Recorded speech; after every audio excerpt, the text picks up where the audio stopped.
네, 주일 이 시간이 되면 여러분의 컨디션이 어떠하신지 오후에 종종 서게 되는 저로서는 매우 궁금하지 않을 수 없고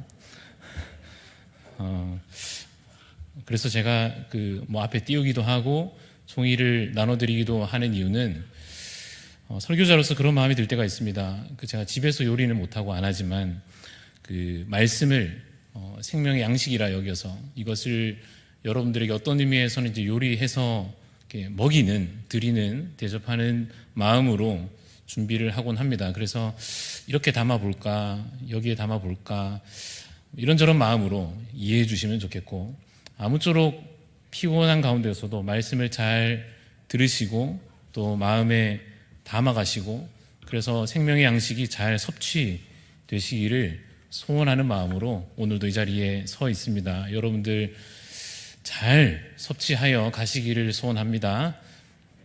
네, 그래서 피곤한데 쉬었다 가자 하지 마시고 그야말로 귀한 말씀, 누가 서서가 아니라 하나님께서 오늘도 예비하신 이 말씀 여러분들에게 정말 생명의 양식으로 채워지시기를 간절히 소원합니다.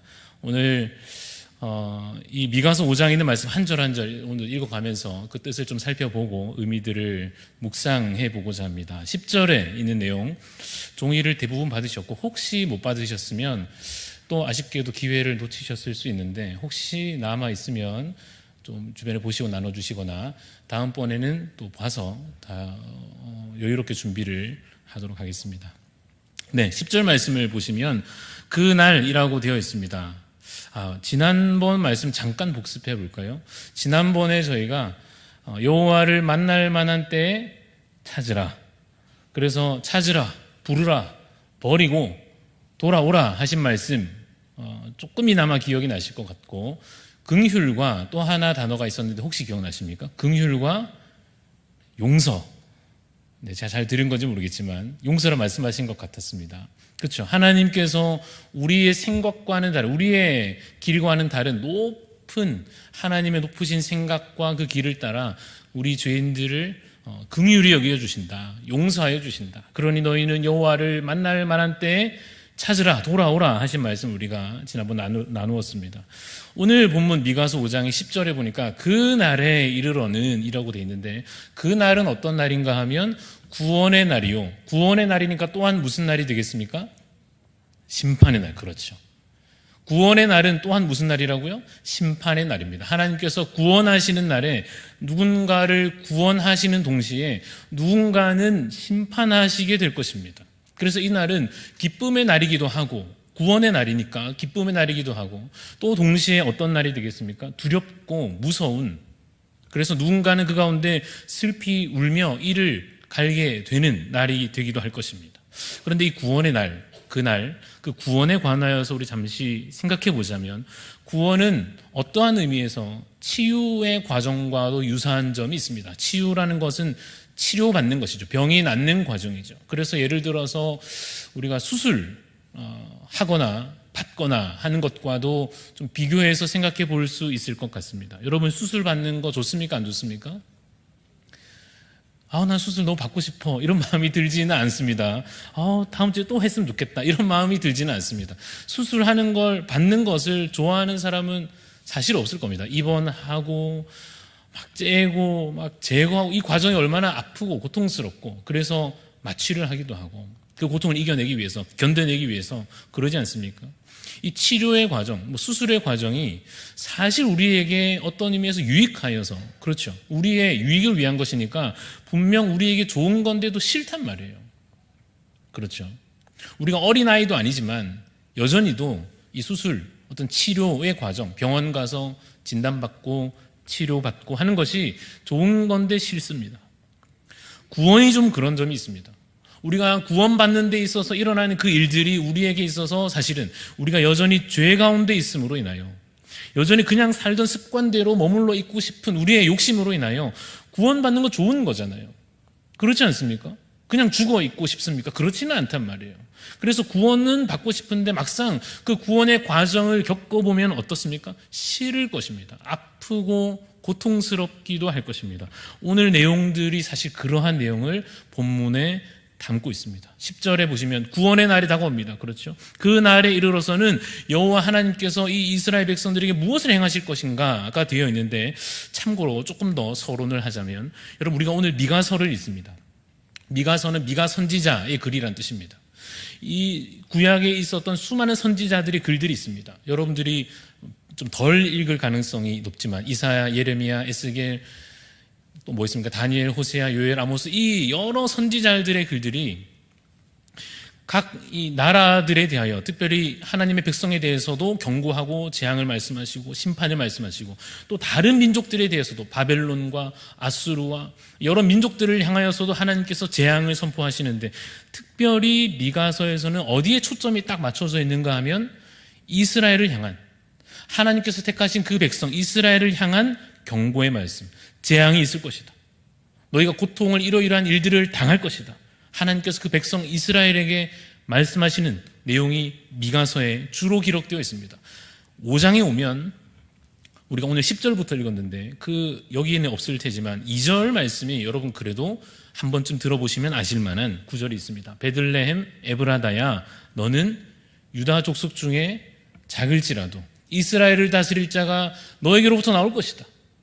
베들레헴에서부터 이 구원자이신 예수 그리스도께서 이제 나실 것을 미리 예언한 그 예언이 미가서 5장에 있습니다. 그 말은 뭔가 하면, 하나님께서 이 이스라엘 백성들을 막 경고하시고 뭐라 하시고 혼내시면서도 이 민족을 결국엔 구원하실 것을 또한 예언하시는 것입니다. 그렇죠?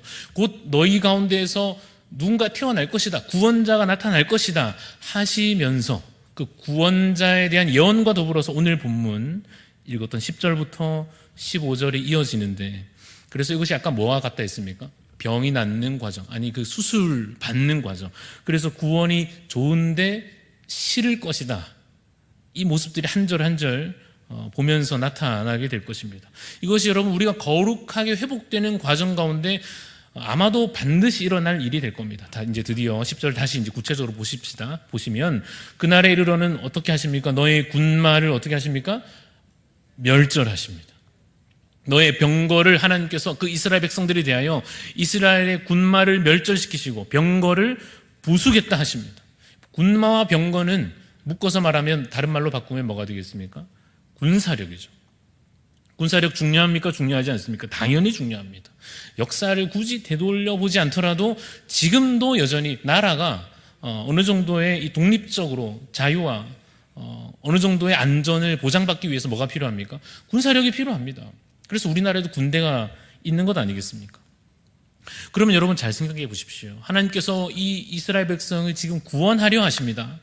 그래서 예수님에 대한 예언도 2절에 하셨다 했습니다. 그럼 이 나라를 하나님께서 구원해 주실 거니까, 그러면 이 나라가 이기게 해 주셔야 됩니까? 아니면 지게 하셔야 됩니까? 라고 물어보면, 구원하실 것이니까 이기게 하셔야 되잖아요. 이 나라를 하나님께서 지금 구원하신다면 이 나라를 높이시는 거지 않습니까? 그러면 높이시는 거니까 이 나라가 강한 나라가 되는 것이 구원의 과정에 어울리지 않습니까? 그렇지 않습니까? 그래서 강한 나라가 돼야 승리를 얻을 것이고, 그래야 이 나라가 그 승리로 말미암아 자유와 해방을 얻을 것 아닙니까? 하나님의 백성 이스라엘이 구원받기 위해서는 그러한 과정들이 승리하고 강한 나라가 되고, 그래서 자유와 해방을 얻고, 이것이 자연스럽다 여겨짐에도 불구하고 하나님께서 오늘 10절 말씀에 말씀하시기를 너의 군마를 내가 멸절시킬 것이다. 너가 가지고 있는 그 병거를 내가 완전히 부숴버릴 것이다. 너의 군사력을 완전히 약화시킬 것이다. 이 말씀을 왜 하시냔 말입니다. 하나님께서 지금 심판이 아니라 구원을 말씀하시는데 왜 이 나라의 가장 중요하다 여겨지는 군사력을 약화시키려 하시느냐? 그 답은 간단합니다. 교만을 제거하시는 것입니다. 뭘 제거한다고요? 교만을 제거하는 것입니다. 그들이 이것으로 말미암아 교만하여진 그 근거를 제거하시는 것입니다. 자, 이제 종이의 밑에 보시면 신명기서 17장 있으시죠? 신명기 17장 다 읽지는 않고 세 가지만 찾아보겠습니다. 앞으로 너희가 왕을 세울 것인데 라고 하면서 하나님께서 모세에게 이 율법의 말씀들을 가르쳐 주시면서, 그래서 모세가 이제 이것을 백성들에게 선포하면서, 신명기니까 말이죠. 그래서 모세를 통하여서 앞으로 너희가 나라를 세우고 왕을 세우게 되면 이 세 가지를 많이 가지지 말도록, 누가요? 왕이, 그리고 그 나라가 이 세 가지를 너무 많이 가지지 않도록 주의해라, 경계하라, 조심해라. 그 세 가지가 무엇입니까? 줄을 그어놨습니다. 그렇죠? 병마, 그리고 아내를 많이 두지 말고, 또 뭐죠? 은금을 많이 쌓지 말라. 뭐 아내는 그렇다 치더라도 병마와 은금은 좋은 것 아닙니까? 필요하지 않습니까? 재원이 있어야 뭐 일을 할 것 아닙니까? 뭔가 군사들이 좀 충분히 있어야 안전을 지켜낼 것 아닙니까? 그런데 하나님께서 일찍이 미리 이 나라를 세우기도 전에 그 왕에 대하여 미리 예언하시기를, 너희가 나중에 왕을 세우면 요거 많이 가지지 말도록 조심해라. 첫 번째가 병마. 예전에 우리 개역 한글 버전에는 말을 많이 두지 말라 했습니다. 군사력이죠. 아내를 너무 많이 두지 말라. 은금을 너무 쌓아두지 마라. 왜 그러시느냐? 아까 말씀드린 대로 교만에 관한 문제이고, 또 다르게 표현하면 하나님은 하나님의 백성들에게 있어서 유일한 주인이 되기를 원하십니다. 다시 한번 해봅니다. 하나님은 자기 백성에 관하여서 뭐가 되시기를 원하신다고요? 유일한 주인이 되기를 원하십니다. 그래서 하나님께서 이와 같은 어떤 그 한계선 같은, 여기 선 넘어가지 말라고 어떻게 보면 참 불편해 보이고 어떻게 보면 불필요해 보이는 선을 그어두십니다.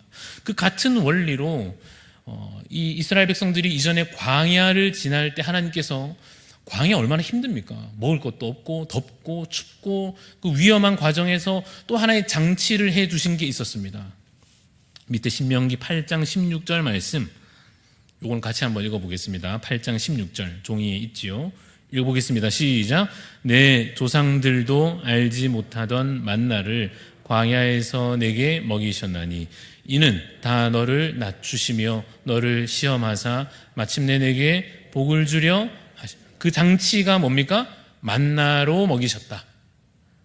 만나의 그 원리가 무엇입니까? 매일매일 아침마다 적당히 1인 하루치 양식을 하늘에서 주셨다. 와, 놀라운 기적이고 은혜죠. 근데 하늘에서 공짜로 떨어진 건 은혜는 맞는데, 이게 그래도 한 이틀치, 아니 일주일치 정도는 내려줘야 은혜죠. 하루하루 겨우겨우 먹고 나면 내일 또 없고, 또 내일 떨어져야 겨우 또 먹고, 이 불편하지 않습니까? 좀 불안하지 않습니까? 좀 하나님께서 미리 좀 곳간을, 창고를 가득 채워주셔가지고 걱정하지 마라. 걱정하지 마라. 창고를 열어봐라. 얼마나 안심이 되느냐. 이렇게 해주시면 더 좋았을 텐데, 그 고통스러운 광야를 지나는 동안에 먹이시는 하나의 방법, 그 장치가 뭐였는가 하면 만나를 내려주셨다고요. 이유는 여러분 읽으셨습니다. 이유는 뭡니까? 이는 다 너를 낮추시며 너를 시험하사 마침내 복을 주려 함이니라. 교만을 제거하는, 애초에 교만하지 못하도록 선을 그어두신 하나의 장치입니다. 그리고 하나님께서 그들의 유일한 주인이 되기를 원하시는 것입니다. 하나님께만 계속 매달리고 하나님께만 매일매일 의존하고 하나님께 매일매일 예배하도록, 하나님께 더 가까이 나아가기를 원하도록 해두시는 겁니다. 똑같은 이유로 아마도 모세를 하나님께서 쓰실 때도 이와 같은 장치가 눈에 보입니다. 여러분, 모세 어린 시절은 참 위험과 이렇게 참 영화로 그래도 전혀 손색이 없을 만큼 그러한 아주 흥미로운 사건들이, 하지만 그야말로 위험한 사건들이 있다가 결국에는 이집트의 왕자가 되지 않습니까? 모세가. 그럼 하나님께서 이제 모세를 이스라엘의 그 민족의 지도자로 세우실 때, 이왕이면 이미 그가 가지고 있는 권력과 이집트라고 하는 아주 그 큰 강대국의 이제 그 거의 신적인 존재가 될, 파라오가 될 수 있는 그 조건을 어느 정도 갖추어져 있는 모세를 그대로 쓰시면 되잖아요. 그죠? 그 가지고 있는 대단한 권력 그대로 쓰시면 되지 않습니까? 그런데 하나님께서 모세를 왕자일 때 쓰시지 않고 도망자일 때 쓰시더란 말입니다. 모세를 양치기일 때 쓰시더란 말입니다. 양치기, 직업이 귀천을 얘기하는 것이 아니라 그 당시의 세속적인 관점으로 볼 때, 인간적인 눈으로 볼 때에 왕자가 좋지, 왕이 좋지, 양치기는 그냥 양이나 몇 마리 돌보고 그만, 그런 거 아니겠습니까? 근데 왜 하나님께서 그를 높은 자리에 있을 때 쓰시지 않고 낮고 천하고 도망자의 신세일 때 쓰시느냐 말이에요. 왜 그를 무너뜨리시느냐 말입니다. 잘 서 있는데, 잘 가지고 있는데 왜 빼앗아 가시느냐 말입니다. 이 시간 잠깐 적용해 보겠습니다. 큐티하는 마음으로 오늘 말씀 읽고 혹시 펜이 있으시면 한번 써보면 좋을 텐데 이겁니다. 여러분 생각하실 때 여러분에게 필요하긴 합니다. 이 분명히 나한테 필요합니다. 또 이걸 내가 받으면 이거 하나님 은혜도 맞습니다. 하나님께서 은혜를 주시는 겁니다. 근데 내가 그것 때문에 교만해지는 게 있을 거예요. 이게 나한테 필요합니다. 그래서 하나님께서 저에게 주신 거예요. 여러분에게 주신 거예요. 근데 이것 때문에 제가 어떻게 된다고요? 교만해진다고요. 내가 이것을 가지고 있음으로 인해서 다른 사람이 나한테 고개 숙이고, 내가 이것을 갖춤으로 인해서 다른 사람 앞에서 내가 우쭐할 수 있고 교만해질 가능성이 있는 것. 그래서 사실 내 마음속에는 그것을 더 가지고 있고 싶고 빼앗기고 싶지 않은 것. 왜요? 그것 때문에 내가 이 자리를, 이 조건들을, 이 상황들을 유지하고 있다 여겨지니까 계속 잃어버리기 싫은 것 한번 써보시면 좋겠습니다. 혹은 마음에 한번 품어보십시오. 그것이 무엇인지 하나님께서 바로 그것을 치시는 것입니다. 두렵지 않습니까? 혹은 왜요? 굳이 겨우 이것 때문에 사는데 싶은 그것을 지금 하나님께서 이스라엘 백성들을 향하여 너의 군마를, 너의 병거를 무너뜨리고 부술 것이다. 왜 그렇습니까? 거룩하게 하시려고. 그 백성을 결국에는 복주시고 구원하시려고 수술의 과정과 같은, 수술 받기 싫은데, 치료받기 귀찮고 사실은 싫은데도 불구하고 그 구원의 과정들을, 그 교만을 제거하셔서 구원하려 하시는 것입니다. 이게 죽이시려는 것입니까? 살리시려는 것입니까? 살리시려는 겁니다. 그런데 그 과정에는 왜 이러시나? 하나님 왜 나한테 왜 이러시나? 나 지금 죽이려 하시나? 아니요, 살리려 하시는 것입니다. 11절 가보겠습니다. 오늘 본문 11절입니다. 이번엔 또 뭘 어떻게 하시는지 한번 보시죠. 내 땅의 성읍들을 어떻게 하십니까? 멸하여. 견고한 성을 어떻게 하시고요? 무너뜨리신답니다. 좀 비슷한 느낌이 드시죠? 나를 지켜주는 것. 내가 이것이 내게 있음으로 인해서 그 조건 때문에 안심할 수 있는 것. 그래서 10절과 비슷한 의미가 될 겁니다. 현실적인 필요와 관련되어 있는 겁니다. 그런데 하나님께서 그 현실적인 필요, 이것 때문에 내가 겨우 안심하고 있는 이것을 무너뜨리려 하십니다. 높아져 있는 성벽. 그래서 그 안에서 내가 다행이다 하는데 그 성벽을 무너뜨리십니다. 여러분, 예수님께서 이 땅 가운데 몸을 입고 오셨을 때, 예수님께서 오셨을 때 주로 누구에게 찾아가시고 가까이 다가가시는가 하면 병든 자들, 맞죠? 또 누굽니까? 가난한 자들. 또 누굽니까? 소외당하는 자들. 사람들이 막 싫어하고 저 사람하고 같이 밥을 먹나? 그런 사람들에게 예수님 일부러 막 찾아가십니다. 왜 그러시는가 하고 그 길을 따라가 보니 병든 자들, 가난한 자들, 소외당하는 자들의 공통점이 뭔가 하면 자기 삶의 성읍이 다 무너진 자들인 거예요. 성읍이 무너져 있으니까 안전하지 않죠. 적들이 언제든지 쳐들어올 수 있는 불안 가운데 있죠. 이 약한 자들은 고통과 괴로움에 고스란히 노출되어 있고 계속 당하고 있는 와중에 있었습니다. 질병으로 인하여, 경제적인 형편으로 인하여서, 사회적인 그 소외로 인하여서 굉장히 고통 가운데 성벽 없이 안전하지 않은 채로 그렇게 살아가던 자들입니다. 반대로 당시에도 자기 성읍이 튼튼하게 높이 세워져 있던 자들이 있었습니다. 근데 이들은 미리 말하지만 구원의 손길이라고 하는 것이 예수님께서 그들에게 구원자로 오셨다 이런 게 별로 달갑지 않았습니다. 이미 성벽이 높이 쌓아져 있으니까 필요 없는 거죠. 예를 들어보면 고위 간직자들, 그 당시에도 있었을 것 아닙니까? 안정된 사회적 위치를 가지고 있습니다. 경제적으로도 안정되어 있습니다. 그러니까 굳이 예수님 오셔서 뭔가 다른 사람들을 막 동요시키고 이런 게 오히려 불안한 것입니다. 오히려 사회 안정을 해치는 것처럼 보일 수도 있을 것입니다.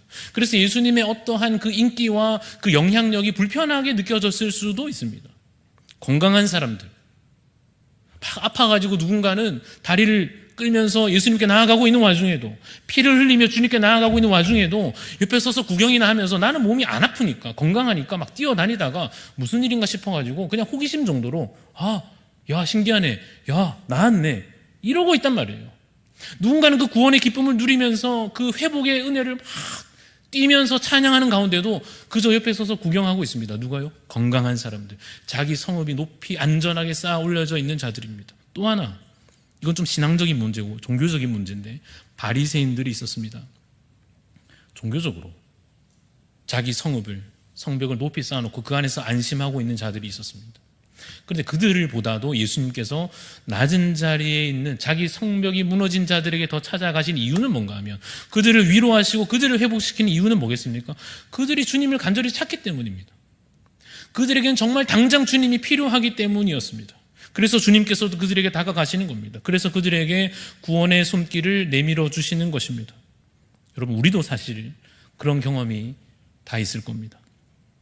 여러분 중에 건강에 있어서 내가 건강 좋을 때는 몰랐던 은혜를, 건강을 좀 잃어보니까 하나님의 은혜 경험됐다 하시는 분이 있으십니까? 손들어 보라 그러면 여러분 대부분 무슨 질병이든 간에, 어떠한 몸의 결핍이든 간에, 건강할 때 몰랐던 은혜를 몸의 약함으로 인해서 하나님 은혜구나 한 번쯤 경험이 있으실 거라고 생각이 듭니다. 경제적인 것은 어떻습니까? 내가 경제적으로 안정되어 있고 먹고 살기 전혀 걱정 없고 자녀한테 남겨주고도 남을 만한 재산을 다 가지고 있다면, 그렇게 좋을 때는 몰랐던 것을 힘들어지고 나니까, 이 삶의 성벽이 무너지고 나니까 간절한 마음이 하나님께 생겨가지고 간절히 그때서야 안 하던 기도를 시작하고 안 하던 예배가 드려지고 마음에 없던 간절함이 생겨서 다시금 하나님께 그 소망을 두게 되더라 하는 경험이 있으실 겁니다. 그러면 여러분 여쭤봅니다. 그 힘든 일들이 건강을 잃어버리거나 경제적인 어려움을 겪거나 하는 것이 더 좋은 거 맞죠? 아닙니까? 어떻습니까? 나를 안심하게 해주던 견고한 성, 건강과 물질과 이걸 주님께서 무너뜨리시는 것이 은혜다, 맞죠? 그렇죠? 근데 여러분, 이것이 신앙적인 측면에서도 존재한다 했습니다. 바리새인들이, 유대인들이, 이제 우리 종이에 있는 거 한번 찾아보시죠. 마태복음 23장 27절 밑에, 쭉 밑에 있죠. 바리새인들을 향해서, 이 서기관들을 향해서 예수님께서 거의 욕을 하십니다. 마태복음 23장 27절 제가 읽어보겠습니다. 화 있을진저, 저주를 막 하시는 거예요. 외식하는, 그러니까 겉으로만 막 이렇게 하고 있는 이 서기관들과 바리새인들이요, 너희는 뭐와 같다고요? 회칠한 무덤과 같다. 겉으로만 번지르르하게, 근데 그 속에는 뭐예요? 무덤이니까 죽음이 그 안에 있는데, 겉으로는 반질반질하게 하얗게 멋지게 칠해놓은 것과 같다. 겉으로는 아름답게 보이나 그 안에는 죽은 사람의 뼈와 모든 더러운 것이 가득하다. 이건 비유입니다. 그들의 신앙, 그들의 종교심, 그들의 영적 상태를 일컫는 것입니다. 예수님께서 딱 보시니까 회칠한 무덤 같아요. 그 속에는 사망과 죄와 더러운 것이 가득합니다. 바리새인들 안에 더러운 것이 가득한데, 겉으로는 멋진 옷을 막 입고 율법을 몸에 다 갖추어서 11조 내고 금식하고 구제하고 두 손 들고 기도하고 그들이 하는 겁니다. 그래서 자기의 종교적인 성읍을 높이 쌓아놓고 그 안에서 안심하고 있습니다. 그런데 그 자기 신앙을 깨뜨리지 않은 결과로 이 바리새인들이 어떻게 했는가 하면 예수님을 거부했습니다. 그들이 여호와 하나님을 믿는다 말하면서 예수 그리스도는 믿지 않았습니다. 율법에 대한 자기 기준과 자기 원리로 교만과 정죄가 막 가득하여서 예수님의 복음을 듣고 그들이 반드시 깨뜨려져야 했습니다. 여러분, 우리도 그럴 수 있습니다. 자기 신앙, 기준, 색깔, 자기 스타일, 신앙은 이런 거지 싶은 내 원리, 그것 때문에 은혜 받지 못할 수 있습니다. 예수님이 오셔도 싫을 수도 있습니다. 왜요? 나는 이미 안심하고 있고 이미 신앙적으로 충분하다 여기니까 예수님 오셔서 뭘 바꾸시고 이런 것도 싫은 겁니다. 잘못된 습관과 원리를 가지고 안심하고 있다면 예수님께서 그것도 치실 것이다. 깨뜨리실 것이다. 이것도 적용해 보면 좋겠습니다. 여러분 안에 앞에 말씀드린 건강과 경제적인 면도 있겠지만, 이거 말하면 우리 너무 불안하니까, 이거 깨뜨린다 이거 하면 우리 너무 좀 걱정되니까 좀 신앙적인 면으로 먼저, 사실 이게 더 중요하기도 하고요. 여러분 안에 사실은 깨뜨려져야 할 성읍과 같은, 그 안에서 내가 안심하고 있는 종교적인 신앙적인 잘못된 습관과 성벽이 있다면 하나님 그거 깨뜨려서라도 다시 내 신앙이 무너지는 것 같은 그때 그 경험을 통해서라도 다시 주님 앞에 겸손히 나아갈 수 있게 하여 주옵소서. 그래서 주님께서 여러분들을 잠시 무너뜨리시더라도 이것이 나를 다시 세우시기 위함이라면 겸손히 감사히 그 과정들을 감당할 수 있기를 간절히 소원합니다. 12절 보겠습니다. 오늘 본문 12절입니다. 자, 이제 주님께서 이스라엘 백성들에 대해서 계속 뭔가를 없애시고 멸절시키시고 하시는데 12절에는 또 뭘 건드리십니까? 무엇을 끊으십니까? 복수를 끊으시니라. 또 뭘 없게 하십니까? 점쟁이가 너희 중에 없게 할 것입니다. 여러분, 대체 이게 무슨 일입니까? 이스라엘 민족의 하나님의 거룩한 백성이라 택함 받은 이 이스라엘 거룩한 나라, 안 그렇습니까? 그런데 이들에게 지금 뭐가 있습니까? 미신과 복술과 점쟁이와 점을 치는 것과 막 이런 말도 안 되는 종교적인 습관들이 그 이스라엘 백성 안에 있었습니다. 넘겨보십시오. 종이 나눠드린 거 이제 뒤로 넘기시면 뒷장에 신명기 18장. 그러니까 하나님께서 이럴 줄도 아시고 미리 이미 여기에 대해서도 신명기에서 말씀해 두셨습니다. 제가 빠르게 읽어보겠습니다. 신명기 18장 10절부터 14절 말씀. 그의 아들이나 딸을 불 가운데로 지나게 하는 자나 점쟁이나 기륭을 말하는 자나 요술을 하는 자나 무당이나 진언자나 신접자나 박수나 초혼자를 너희 가운데 용납하지 말라. 이런 일을 행하는 모든 자를 여호와께서 가증히 여기시나니 이런 가증한 일로 말미암아 내 하나님 여호와께서 그들을 내 앞에서 쫓아내시느니라. 너는 내 하나님 여호와 앞에서 완전하라. 내가 쫓아낸 이 민족들은 길흉을 말하는 자나 점쟁이의 말을 듣거니와 내게는 내 하나님 여호와께서 이런 일을 용납하지 아니하시느니라. 당연하죠. 당연하지 않습니까? 기도는 하나님께 하는 것이고 예배는 하나님께 드리는 것이고 두려움의 대상은 하나님이, 우리의 경우의 대상은 하나님이셔야 되는데 엉뚱한 것을 두려워하며 거기에 의존하여 점치고 뭘 흔들고 뭘 차려놓고 뭘 절하고. 그 밑에 레위기 말씀도 보이십니까? 좀 무섭습니다. 그렇죠? 레위기니까 그 당시 구약의 율법이니까 그걸 방식 그대로 오늘날 적용하지는 않을 겁니다만 그 안에 담긴 원리를 잘 보십시오. 20장 27절 남자나 여자가 접신하거나 박수무당이 되거든 반드시 죽일지니 돌로 치라. 그 피가 자기들에게로 돌아가리라 라고 말씀하실 만큼 그것이 엄중한 문제였다는 것입니다. 여러분 한번 물어보겠습니다. 근데 왜 이스라엘 백성들이 이러한 율법이 있는데도 불구하고 혹은 이스라엘 백성 아니더라도 하나님 모른다 할지라도 그들이 왜 굳이 점을 치고 뭘 흔들고 뭘 왜 그렇게 합니까?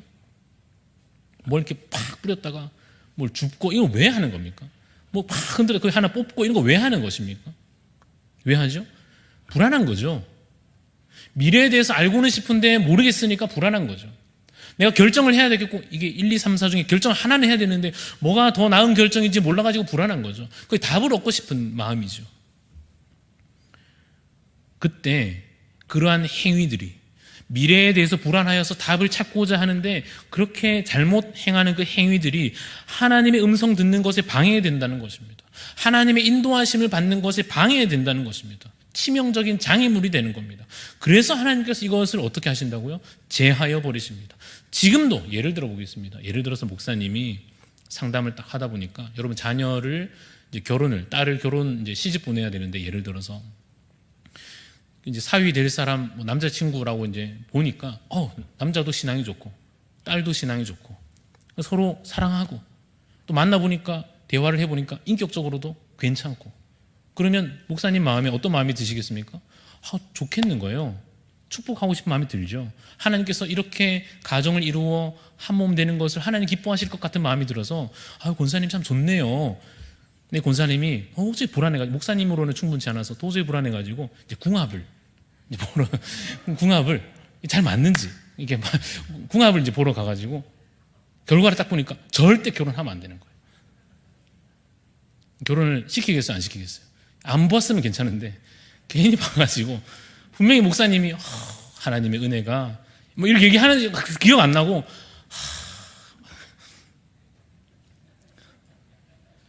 경험이 있으십니까? 여러분 근데 이런 미신적인 것뿐만 아니라 어떤 점에서는 오늘날 소위 과학적인 판단이라고 하는 것도 여기에 해당할 수도 있습니다. 잘 들어보십시오. 하나님의 말씀과 이렇게 대비되어 서가지고 서로 반대 자리에 서서 하나님의 말씀을 거부하고 이거를 앞세우는 것. 하나님의 말씀을 거절하고 하나님의 예언과 하나님의 뜻을 귀 막고 이것에 매달린 이 판단, 이 지식, 이 경험, 이것이 과학적이든지 비과학적이 상관없습니다. 예를 들어 보면 오병이어 때 하나님께서 사람들이 수많은 사람들 모여있고 밥을 먹여야 되는데 뭐라고 말씀하시냐면 예수님께서 야 제자들 너희들 이 사람들 좀 먹을 것 좀 갖다 줘라. 제자들이 무슨 말씀하십니까 지금 안 보입니까 지금 몇천 명인데 어디가 이 들에서 동네 마을 동네도 아니고 이 외딴 곳에서 뭐 사 먹을 데도 없고 아니, 돈도 없는데 주님 안 됩니다. 라고 하는 나름의 과학적인, 나름의 논리적인, 나름의 이성적인 판단도 필요 없다고요. 쓸데없다고요. 그것이 주님의 말씀을 가로막는다니까요. 그 판단이 하나님의 음성과 여러분의 앞길에 관하여 하나님의 음성과 하나님의 인도하심을 가로막으면 똑같이 악한 것입니다. 과학을 무시하려는 것이 아니고 우리 이성적인 판단이 필요 없다는 것이 아니라 하나님의 능력과 지혜가 그 모든 지식과 판단보다 크시고 높으시다는 것을 믿으시기를 간절히 소원합니다. 이사야서 종이에 40장 12절 14절 요걸 한번 읽어보겠습니다. 여러분들이 아멘 하셨지만 그 아멘을 말씀에 더 분명하게 근거하시기 위하여 이사야서 40장 12절 이걸 한번 같이 읽어보겠습니다. 시작. 누가 손바닥으로 바닷물을 헤아렸으며 뼘으로 하늘을 쟀으며 땅의 티끌에 대에 담아 보았으며 접시 저울로 산들을 막대 저울로 언덕들을 달아 보았으랴. 누가 여호와의 영을 지도하였으며 그의 모사가 되어 그를 가르쳤으랴. 그가 누구와 더불어 의논하셨으며 누가 그를 교훈하였으며 그에게 정의의 길로 가르쳤으며 지식을 가르쳤으며 통달의 도를 보여주었느냐. 이 반어법이죠. 누가 감히 하나님을 가르치느냐? 아니다. 누가 바닷물을 세고 불가능하다.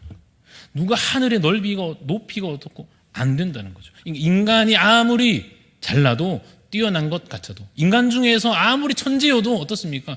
하나님의 지혜에 도달할 수 없다. 이 말씀을 이렇게 이사야 선지자를 통하여 말씀해 주셨습니다. 미신적인 습관이든 과학적인 판단이든 경험적인 근거가 됐든지 무엇이든지 간에 그것 때문에 복음이 무시되고 하나님의 명령이 거부당한다면 하나님께서 그것을 반드시 치실 것이다. 마치 부적을 떼내버리듯이 집안에 뭐 이런 게 있어. 이런 더럽고 영적으로 나쁜 것을 주님께서 오셔서 혹시나 여러분에게 붙어있는 부적이 있으면 떼내어 버리시듯이 불태워 버리시듯이 여러분들의 잘못된 판단이 주님의 말씀보다 앞서 있을 때 그것을 치실 것이다. 얼마든지 필요하다면 하실 것입니다. 13절 갑니다. 오늘 보면 13절입니다. 뭐에 대한 것입니까? 우상에 대한 겁니다. 우상 숭배에 관한 거니까 너무나도 명백한 것입니다. 이건 더 이상 고민할 것도 없이 제거되어야 할 것입니다. 핵심 중에 핵심이고 사실 이게 제일 중요한 겁니다. 그렇죠? 우리 전도 대상자가 오늘까지 우리가 가족들, 지인들 전도하려고 해서 참 귀한 분들이 오셨습니다. 너무나 큰 은혜요. 그래서 우리가 이런 거 하는 겁니다. 그렇죠? 근데 아직도 오지 않은 사람들이 있습니다. 근데 여러분, 전도 대상자가 이들이 하나님께 이제 나아오려고 하면은 반드시 필수 조건이 있는데 그게 뭐냐면 우상을 제거하는 겁니다. 다른 신을 섬기는 그 신앙, 습관, 그 마음, 하나님을 속일 수 없잖아요. 제거하는 것입니다. 우리 자신이 다시 하나님께 온전히 돌아가려고 해도 마찬가지입니다. 우리 이렇게 예배 드리고 있으니까 다 된 줄 싶지만 아니잖아요. 우리 영적으로 하나님 앞에 온전히 나아가려면, 거룩하여지려면 우리 가운데 그 과정 속에 반드시 필수 과정이 있는데 우리 안에 남아있는 우상을 제거하는 것입니다. 지난주에도 이 말씀을 드리면서 이것이 무엇이라 말씀드렸냐면 영적인 외도다 했습니다. 표현이 참 뭐하지만 바람 피는 것입니다. 하나님만 사랑하고 하나님만 예배하는 것에서 떠나서 다른 대상을 예배하고 사랑하는 것입니다. 그래서 하나님께서 지금 뭐 하시겠다는 겁니까? 우리와 우상 사이의 그 나쁜 관계를, 잘못된 관계를 끊어버리겠다 하시는 것입니다. 마치 하나님께서 지금 화만 나신 것 같을 수 있지만 진노로만 보일 수도 있으나 이것은 깊이 사랑을 기반으로 하는 것입니다. 여러분, 남이사 이런 말이죠. 남이사 뭘 하든지 말든지 무슨 상관이 있습니까? 근데 내 아내라면 가만둘 수 없는 것입니다. 내 남편이라면 가만둘 수 없는 것입니다. 사랑하지 않을 거면 버릴 수도 있습니다. 그러나 사랑할 거니까 어떻게 됩니까? 이거 어떻게든 해야 되는 겁니다. 호세아서 2장 어디 있습니까? 네, 그 밑에 있죠. 호세아서 2장 16절 17절 여호와께서 이르시되 그날에 내가 나를 내 남편이라 일컬을 것이다. 다시는 내 바알이라 일컫지 않을 것이다. 내가 바알들의 이름을 그의 입에서 제거할 것이다. 다시는 그 이름을 기억하여 부르는 일이 없게 할 것이다. 하나님께서 지금 진노하십니다. 그러나 이것은 사랑을 기반으로 하고 있습니다. 잘못된 그 관계를, 그 영적인 외도를 끊어버리시는 겁니다. 그 밑에 19절 20절 내가 너에게 장가들어 영원히 살 것이다.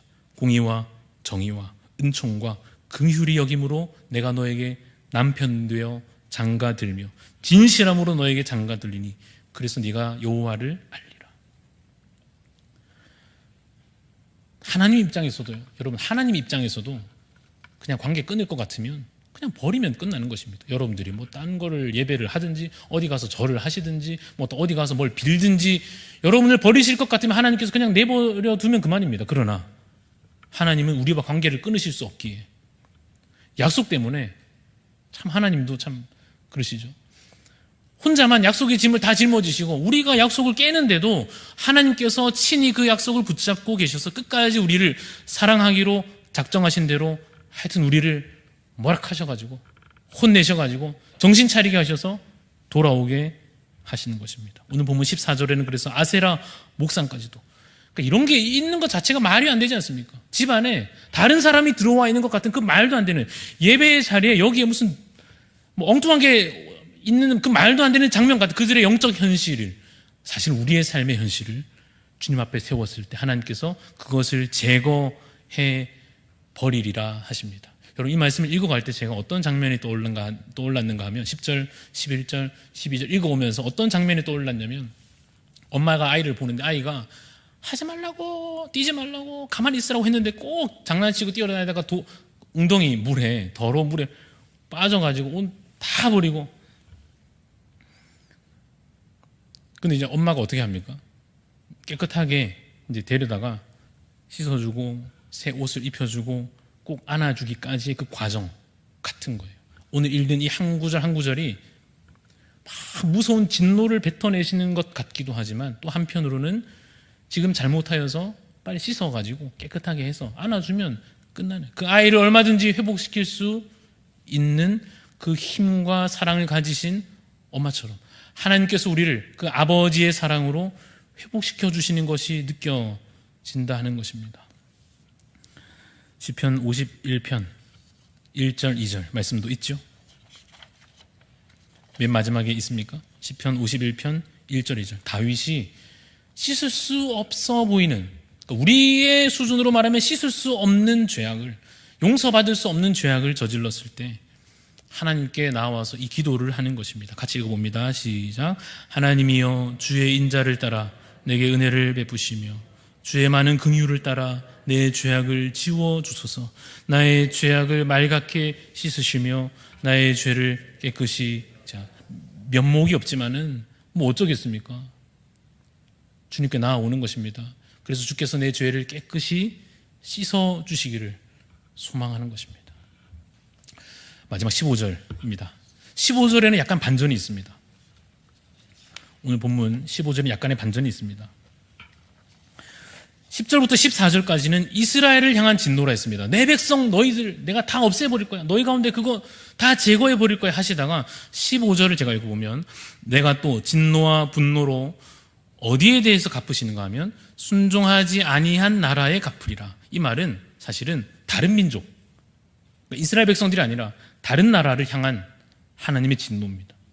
그들을 향한 하나님의 심판의 선포입니다. 이 말은 하나님께서 어떻게든지 적들을 물리치시고 우리를 살리신다라고 하는 구원의 약속입니다.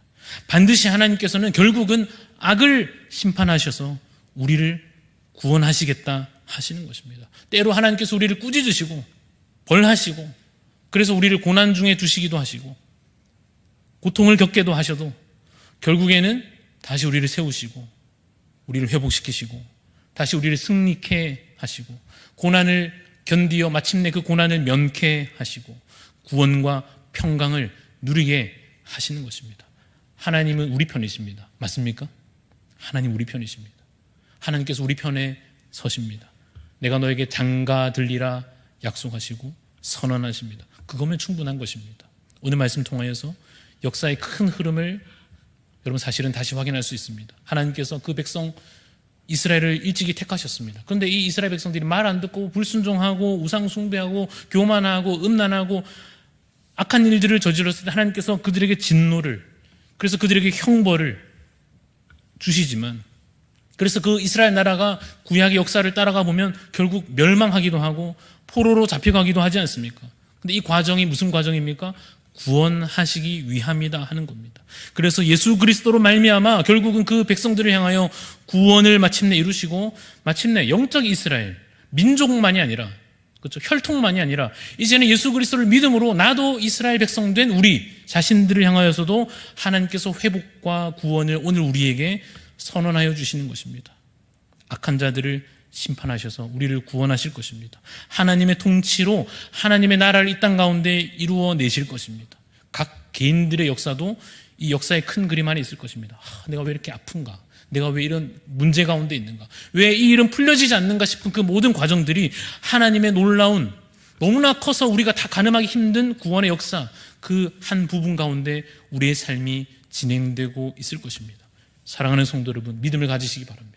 하나님의 역사가 승리로 끝나게 될 것입니다. 여러분에게는 구원으로 맺어질 것을 믿으시기를 소망합니다. 우리를 잠시 하나님께서 무너뜨리시는 것 같아도, 그래서 내가 널브러져 있는 것 같아도 하나님께서 결국 우리를 깨끗게 하시고 구원하실 줄로 믿으시기를 간절히 소원합니다. 마지막 말씀, 맨 앞으로 돌아와서 우리 오늘 본문 말씀 밑에 미가서 7장 9절 말씀 있죠. 요거 읽고 마치겠습니다. 찾으셨습니까? 미가서 7장 9절 같이 읽습니다. 시작. 내가 여호와께 범죄하였으니 그의 진노를 당하려니와 마침내 주께서 나를 위하여 논쟁하시고 심판하시며 주께서 나를 인도하사 광명에 이르게 하시리니 내가 그의 공의를 보리로다. 이 과정들을 약속대로 잘 견디어내시고 마침내 승리를, 구원을, 회복을 누리시는 여러분 다 되시기를 간절히 소원합니다.